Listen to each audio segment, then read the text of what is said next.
Frog ID Week is our annual snapshot or audio shot of how frogs are doing in Australia. So using the Frog ID app, we hope that everybody will get out there between the 6th and the 15th of November and record the calls of as many frog species as possible. Frog ID Week is the most important time of year for the Frog ID project. It's when we want as many recordings as possible to help get that annual understanding of how frog populations are changing over time. In 2020, we're desperately trying to get enough information on Australia's frogs to help understand how frogs are faring after drought and bushfires. To get involved in Frog ID Week, all you have to do is download the free Frog ID app onto your smartphone and get out there. Whenever you hear the noise of a frog, press record for 20 to 60 seconds, record the calls of the frogs and submit to the Frog ID project. There, your calls will be identified by an expert and you will help map the frogs across Australia. We want all frogs during Frog ID Week, but we're particularly interested in hearing from frogs in bushfire affected areas, especially some of the frogs we're most worried about how they're doing after the fires. We don't yet know how Australia's frogs are faring after droughts and bushfires, and that's why we need your help to use Frog ID and record any calling frogs that you hear.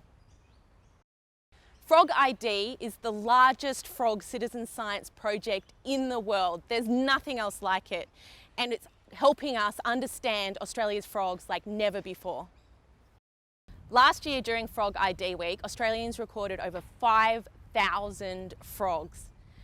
But numbers were incredibly down. Frogs weren't calling as much because of drought. This year, we're hoping for far more recordings of frogs so that we can understand how they're doing.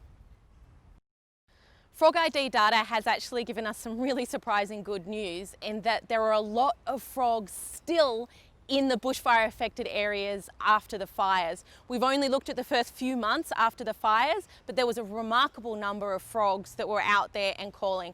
But we don't know what the long-term implications are. We don't know how our frogs are still faring. So we need your recordings to help us understand much better where the frog species are still and what we need to do to help save them. We desperately want recordings of frogs calling from any bushfire affected area, particularly southeast Australia, where the fires were really intense and really widespread.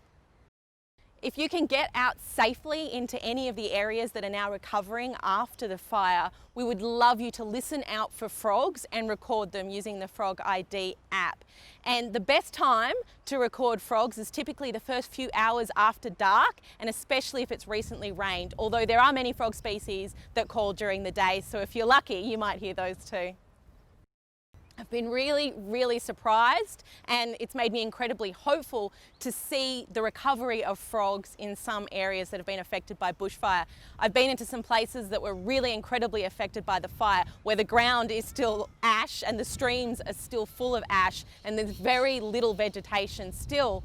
Yet it's been remarkable to hear the calls of endangered frogs and see the streams full of their tadpoles. So I am very hopeful that our frogs have been able to survive the bushfires and the drought before it.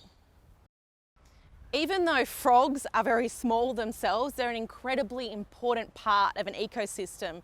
And in fact, frogs are usually really abundant, even in places where you wouldn't think, including the outback, the deserts, really dry areas. If you go to a place during the flood, you will realize just how many frogs there are about.